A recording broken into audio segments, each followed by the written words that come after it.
우리 시온 찬양들은 참 잘합니다. 고맙습니다.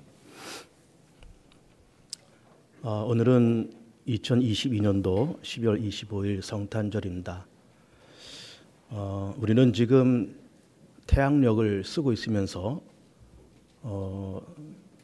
서기 몇 년 이렇게 얘기를 합니다. 그리고 우리는 BC, AD 이렇게 얘기를 하기도 하는데 그거는 그 태양력을 언제 만들어졌는가 하면은 1500년대 그레고리 로마 황제 때 그런 태양력을 만들었습니다. 그래서 우리가 쓰고 있는 이 태양력을 그레고리력 이렇게 이야기를 합니다. 그래서 예수님의 탄생을 AD 1년 해서 아노 도미니 주후란 말이고, 또 그 전에는 before Christ 해서 그리스도 전이란 말이고, 예수님의 탄생을 AD 1년 잡아서 이렇게 그레고리력을 이렇게 만들었습니다. 그러면서 지금 우리는 2022년도를 살고 있고, 예수님 탄생하신 지 벌써 2000여 년이 지난 이 시점에 우리가 지금 성탄 감사 예배를 드리고 있습니다. 예수님의 탄생을 시작으로 해서 기원 전, 기원 후 이렇게 나눠지고, 예수님의 탄생은 하나님께서 온 인류를 그 죄에서 그리고 사단의 권세에서 건지시고자 보낸 위대한 사건이고 놀랍고 충격적인 그런 사건입니다. 예수님의 탄생에 대해서 그 역사적인 배경이 오늘 누가복음 2장에 이렇게 나타나 있습니다. 가이사 아구스도 때였다 말씀을 하시고 있습니다. 아구스도 로마 황제란 말입니다. 가이사란 말은 한 개인 이름도 되지만 또 로마 황제를 지칭하는 일반 명사로도 쓰입니다. 마치 이제 애굽의 왕을 바로라고 얘기하듯이 로마 황제를 가이사 이렇게 얘기를 합니다. 그 아구스도 왕 때 천하 모든 사람들은 자기 고향에 돌아가서 호적을 하라 이렇게 명령을 내립니다. 그 당시는 세계를 로마가 거의 지배하고 있었던 그런 때였기 때문에, 그리고 모든 길은 다 로마로 통한다라고 하는 이제 그런 때였기 때문에 좀 더 로마 제국을 더 효과적으로 통치하기 위해서 인구 조사를 했다 그런 이야기죠. 우리나라에서도 5년에 한 번씩 인구 센서스를 하면서 인구 주택 총 조사를 합니다. 그것을 바탕으로 해서 이제 국정을 펼쳐 나가는데, 그렇게 인구 조사, 토지 조사, 주택 조사는 나라의 살림을 위해서 기본적으로 중요한 조사다 이렇게 볼 수가 있습니다. 역시 이 아구스도 왕도 이제 여러 가지 징집 문제, 세금 문제, 또 여러 가지 국정을 펼쳐나가기 위해서 기본적인 자료를 만들기 위해서 이제 모두 인구 조사를 하기 위해서 호적을 명령을 합니다. 요셉과 마리아는 그의 고향이 이제 베들레헴 땅이었지만 여러 가지 이유로 현재 나사렛 땅에서 요셉은 그렇게 목수의 일을 하고 있었습니다. 그리고 10달 전쯤에 마리아가 임신을 합니다.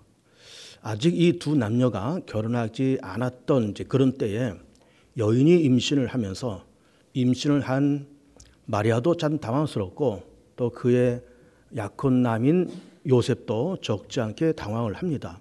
그러면서 심지어 요셉은 그의 약혼녀인 마리아를 보면서 좀 부정한 여자로구나 하면서 파혼까지 생각을 하고 있었던 차에 천사가 나타나서 요셉에게 나타나서 얘기하기를 너 요셉아, 내 약혼녀 마리아 데려오기를 두려워하지 말아라.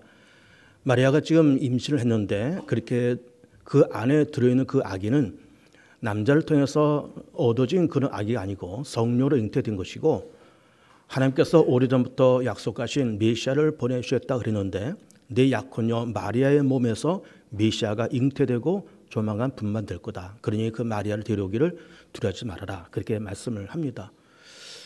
그리고 마리아도 참 이 본인이 임신을 하게 된 것이 굉장히 당황스러웠을 텐데, 역시 또 천사가 마리아에게 네가 임신하게 된 것은 이것은 남자를 통해서 어떤 육정을 통해서 임신된 것이 아니고 성령을 통해서 그렇게 임신된 것이니 걱정하지 말고 임신하고 잉태하고 때가 되어서 분만해라. 이렇게 천사의 어떤 수태 고지가 있었습니다. 그리고 10달 후에 이제 가이사 아구스도가 호적을 하라라고 이제 명령을 내려서 이 두 남녀가 나사렛 땅에서 출발해서 고향 베들레헴 땅으로 찾아옵니다. 작은 베들레헴 동네에 사방각지에서 호족하러 온 사람들이 많으면서 이제 일은 보기는 받겠지만은 어쨌든 하루 이틀 정도 묵어야 되기 때문에 마침 묵을 장소가 없던 차에 이제 어느 짐승들이 머물고는 외양간을 빌려서 거기서 하룻밤을 이제 묵게 되었다라고 하는 것이고, 그 밤에 이 마리아가 분만하면서 아기 예수님을 강보에 싸서 구유에 뉘어놨다, 그런 이야기예요. 여러분, 구유를 잘 아십니까? 우리 젊은 분들은 잘 모르실 텐데, 우리 그 전에 이제 재래식 주택에서 살 때는 항상 이제 문을 열고 들어가면은 오른쪽은 문간방이고 그 외 반대편에는 항상 외양간이 있었어요. 그 외양간에는 항상 소들이 있었고, 소 먹는 그 밥통이 구유입니다. 구유. 그 구유를 대략 보통 어떻게 만드는가 하면은 큰 통나무를 안을 깊숙이 이렇게 파서 그에다가 소 여물을 써서 소죽을 써서 갖다 부으면 이것을 이제 소들이 먹는 그 소 밥통이 구유고, 그 구유에 아기 예수님을 강보에 싸서 그렇게 뉘어놨다, 그런 이야기죠. 그 밤에 멀리 동방에서 박사들이 찾아와서 예수님을 아련하고 황금, 유향, 모략의 예물을 드렸다 하는 것이고, 또 들에서 양들을 기르는 목자들에게 또 천사들이 찾아가서 오늘 다윗의 동네에 그리스도께서 탄생했으니 보라, 나사렛 예수 그리스도가 이곳에 탄생하셨느니라, 그리스도 주가 탄생하더니라 하면서 이제 이 목자들에게도 이 천사가 예수님의 탄생을 알리는 이제 그 말씀이 본문에 기록되어 있습니다. 그러면서 하늘에는 영광이고 땅에서는 하나님께서 기뻐하신 자들 가운데 평화로다 하면서 영광과 평화까지 선포하고자 이 말씀을 이제 우리가 보고 있는 겁니다. 동방 박사들과 목자들을 이렇게 보면 이 사람들이 와서 이제 그 베들레헴 땅에서 마리아가 분만한 그 아기 예수님을 다 와서 만났다, 그런 얘기잖아요. 그 어느 누구보다도 동방 박사들이 어느 누구보다도 목자들이 와서 아기 예수님을 아련했다, 그런 이야기예요. 그럼 이 두 부류의 사람들에게 어떻게 이 두 부류의 사람들이 먼저 이렇게 베들레헴 마후칸에 가서 예수님을 이렇게 보게 되었는가? 그 중요한 이유가 있습니다. 먼저 이 동방 박사라는 사람들은 이 사람들은 유대인들이 아닙니다. 이 사람들은 이방인들이고 대략 이제 우리가 추측해 보시는 것은 페르시아나 이런 지역에서 일을 하는 과학자들 내지는 정부 고위 관리들입니다. 왜냐하면 동방 박사, 그러니까 요즘 말하는 박사, 우리가 대학교에서 이렇게 박사학위를 받는 그런 박사가 아니고 지혜자다, 그 지혜자들이 왔는데 이 사람들은 고위 공무원들이고 혹은 과학자들이고 혹은 천문학자들이고 요즘 말하면 원리트적인 그런 사람들이에요. 이 사람들이 비록 그렇게 이방인들이고 페르시아라는 지역에 그렇게 있었지만 히브리 사람들은 이제 앞으로 메시아가 탄생할 것을 기다렸잖아요. 왜 그런가 하면 구약 여러 곳에서 메시아가 탄생할 것을 말씀하셨기 때문에 그래요. 그래서 히브리 사람들은 히브리 사람들대로 구약의 예언서에서 약속하신 그 메시아를 기다렸고, 이방 사람들도 저 히브리 사람들이 메시아를 기다리는데 이사야를 봐도 저 사람들이 믿는 구약성의 여기저기에 메시아가 베들레헴 땅에서 탄생하시고 그렇게 하나님의 아들이 처녀의 몸을 통해서 그렇게 탄생하신데 라고 하는 것을 이방 사람들은 알고 있었던 거예요. 그러면서 과연 그 메시아라는 분이 언제 어디서 탄생하실까라고 하는 것을 연구했던 사람들이 이른바 동방 박사들이었습니다. 비록 이방인들이었지만 그들도 메시아에 대한 관심이 있었습니다. 그런데 어느 날 평소에 보지 못했던 범상치 않은 별이 나타납니다.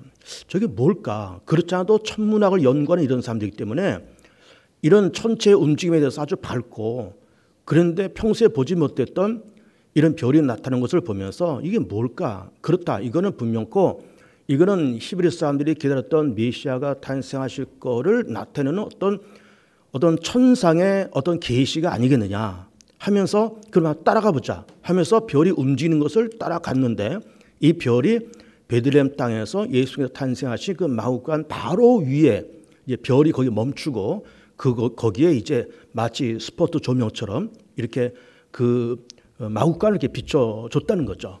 그래서 동방 박사들이 가서 예수님을 뵙고 그리고 황금과 유황과 모략 예물을 드리고 고향으로 돌아갔다라고 하는 겁니다. 이 사람들은 어떤 사람들일까? 이방 사람들이었지만은 메시아를 기다렸던 사람들이에요. 메시아를. 그러면 들에서 양을 치는 목자들은 어떤 사람인가? 이 사람들도 역시 양을 치는 사람들이에요.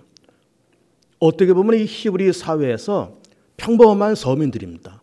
동방박사들은 좀 고급 엘리트라 그랬고 목자들은 평범한 서민들인데 평범한 서민들임에도 불구하고 이 사람들도 역시 구약에 능통한 사람들이고 구약에서 예언된 그 메시아가 언제 과연 태어날 것인가.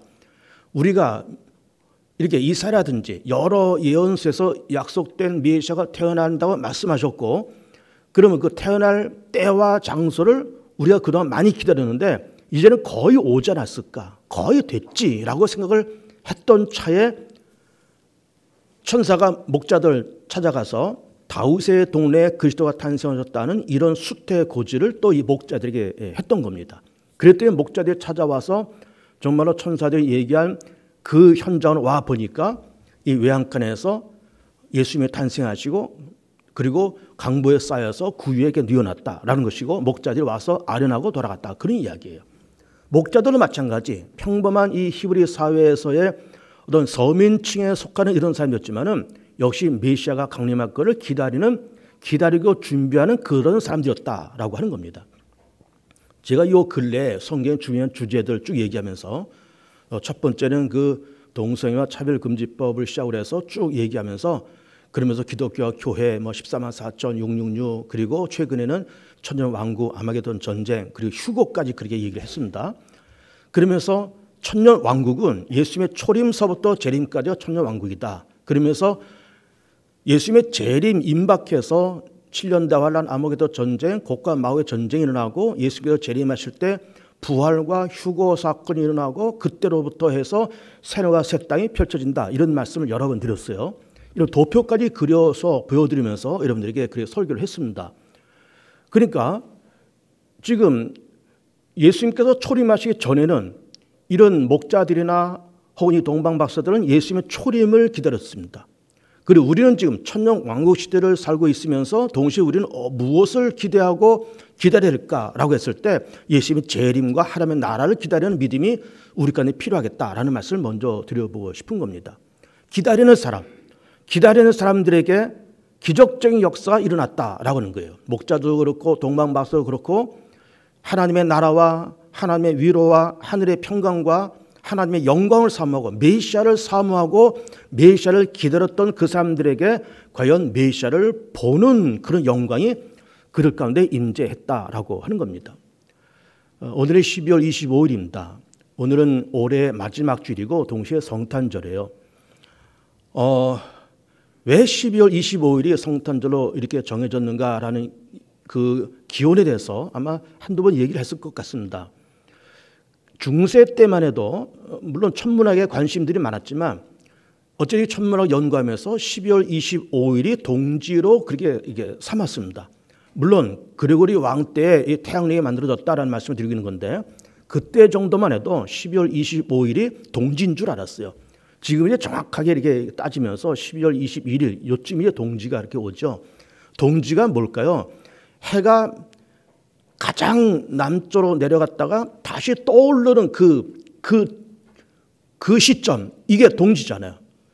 해가 이제 올라오는, 남쪽으로 올라오는 그때가 동지인데 그래서 그날이 이제 축제의 날이고 그 축제의 날을 성탄절로 그렇게 이제 바꿔버린 겁니다. 그러면서 이제는 태양을 섬긴다든지 동지의 의미를 섬긴다든지 그런 것이 아니라 이제는 이 땅의 구세주로 찾아오신 메시아로 찾아오신 예수 그리스도를 기념하고 그 예수 그리스도를 찬양하자라고 하면서 동지의 의미를 성탄절로 그렇게 바꾼 겁니다. 이것이 중세 시대에 있었던 그런 사건이에요. 그래서 오늘은 우리가 12월 25일 성탄절 예배를 좀 드리고 있는 겁니다. 성탄절은 세 가지 의미가 있습니다. 첫째, 기다리는 자에게 하나님의 축복과 메시아를 보는 그 영광이 찾아온다라고 하는 것이죠. 동방박사들도 기다렸던 사람들이고 목자들도 기다렸던 사람들이에요.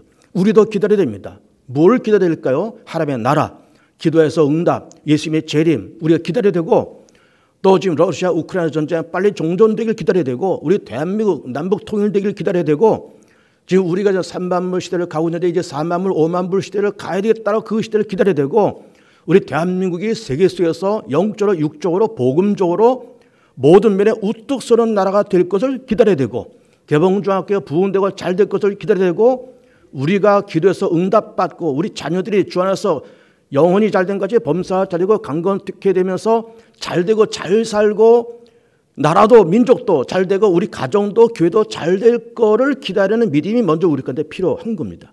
그러기를 소망하고 그러기를 기도하고 그러기를 기다리는 사람들에게 응답의 단비가 찾아오더라라고 하는 것이죠. 동방박사들이 그런 사람들이었고 목자들이 그런 사람들이었습니다. 두 번째로는 성탄절의 의미는 죄와 사망의 권세와 사단의 권세를 이기는 하나님의 한 방의 역사였습니다. 하나님의 한 방. 하나님도 한 방이 있습니다. 이 땅에 하나님께서 이 땅을 말씀으로 창조하실 때 세상을 다 창조하시고 에덴 동산을 만드시고 선악과도 만드시고 생명나무도 만드시고 다 만드셨습니다. 아담과 하와에게 말씀하시기를 너희가 선악과를 먹지 마라. 이걸 먹으면 죽는다 말씀했습니다. 하나님께서 선악과를 만드시고 이걸 따먹지 말라고 말씀하셨지만은 결국 인간은 그걸 따먹잖아요. 그래서 죄를 졌잖아요. 그러면서 이 땅에 사망 권세가 찾아왔잖아요. 이 선악과 얘기가 나오면 늘 우리가 하는 단골 질문이 있습니다. 왜 하나님이 그런 거 만드셔가지고 인간에게 골탕 먹이시느냐라는 그런 질문 우리가 늘 하는데 제가 한두 번 얘기했겠지만 선악과가 없어도 인간은 다른 방법으로 또 죄를 짓습니다. 인간은 어리석고 미련해서 선악과 아니더라도요. 다른 것 가지고 또 장난치고 또 실수하고 또 죄지고 그래요. 하나님은 세상을 창조하셨을 때부터 인간은 실수할 거다. 선악과 따먹을 거다. 그럼 죄를 지을 거다. 그럼 사단이 나타나서 죄진 인간을 끌고 다니면서 또 죄짓게 만들고 지옥으로 끌고 갈 거다. 이 하나님의 창조 때부터 다 아신 거예요. 그러면서 하나님은 그때부터 독생자 예수님을 준비를 하시죠. 그렇다 그러면은 내 아들 예수를 이때 보내서 한 방을 쳐서 죄의 권세, 죽음의 권세, 사단의 권세 한 방에 쳐서 물리치고 죄에 빠진 인류, 도탄에 빠진 인류, 사단에게 빠진 인류를 건져내자라고 하는 하나님의 계획이 태초부터 있었다 그 말이에요. 예수님의 강림은 급조된 사건이 아니고 태초부터 있었던 그런 사건이고 예수님의 이때 강림은 하나님이 인류를 구원하시고자 하는 사단을 물리치고자 하는 한 방이었습니다. 한 방. 요한일서에서 말씀하시기를 하나님의 아들이 나타나면 마귀를 멸하시리라 말씀했습니다. 마귀는 뭐하는 존재일까요? 사람들을 미혹시켜서 죄짓게 만들고 실수하게 만들고 타락하게 만들고 끌고 다니면서 결국 지옥에 끌고 가는 것이 사단이 하는 일이고 마귀가 하는 일이잖아요. 그런데 하나님의 아들 예수께서 나타나신 것은 그 마귀를 멸하시고자 죄의 권세, 사망 권세, 사단의 권세를 멸하시고자 나타나신 하나님의 한 방이에요. 하나님의 한 방. 이게 예수님의 존재를 하나님의 한 방으로 이렇게 표현해서 참 죄송하지만 이해하시고 한번 들어보세요. 하나님이 한 방입니다. 너 죄 까부지 마라. 너 사단 까부지 마라. 죽음의 것은 까부지 마라. 내 아들 예수가 너희들 이길 거야. 너희들 이길 거야 하면서 아들 예수를 이 땅에 조용히 보내시고 도탄에 빠지고 죄에 빠진 인류를 건지신 하나님의 멋진 한 방이 예수님의 강림이셨습니다. 세 번째 성탄절의 의미는 이제는 새로운 출발이요 새로운 승리입니다. 예수님을 통해서 승리하시고 예수님을 통해서 기도응답 받으시고 예수님을 통해서 죄도 용서받고 예수님을 통해서 병도 고치시고 예수님을 통해서 걱정, 근심, 염려, 기도의 제목들 다 이제는 다 물리치시고 기도의 제목들 응답 받으시면서 예수께서 승리하셨듯이 우리도 예수님을 통해서 승리하시고 이제는 어둠에 눌리지 아니하고 부정적인 생각에 눌리지 아니하고 실패감에 눌리지 말고 고독감에 눌리지 말고 어두운 생각에 눌리지 말고 예수 안에서 나는 이겼고 나는 이긴 자요. 예수님도 이긴 분이고 나도 이긴 자요. 나는 이미 이겼고 나는 기도해서 응답 받을 것이고 나는 하나님의 자녀가 되었고 나는 오늘 밤 내 영을 하나님께서 거둬가실지라도 나는 하나님 나라에 들어간다는 그런 소망을 갖고 일어서는 그런 복된 성탄절이 꼭 되었으면 좋겠습니다. 예수님이 이 땅에 오셨습니다. 부활 승천했습니다. 예수님을 통해서 새로운 출발하십시오. 기도하십시오. 예수님을 통해서 신령과 진정으로 예배를 드리십시오. 예수님을 통해서 마음의 평을 얻으시고 천사들이 고백한 것처럼 하늘에는 영광, 땅에는 평화가 임하는 복된 교우들 다 되시기를 축복합니다. 기도합니다.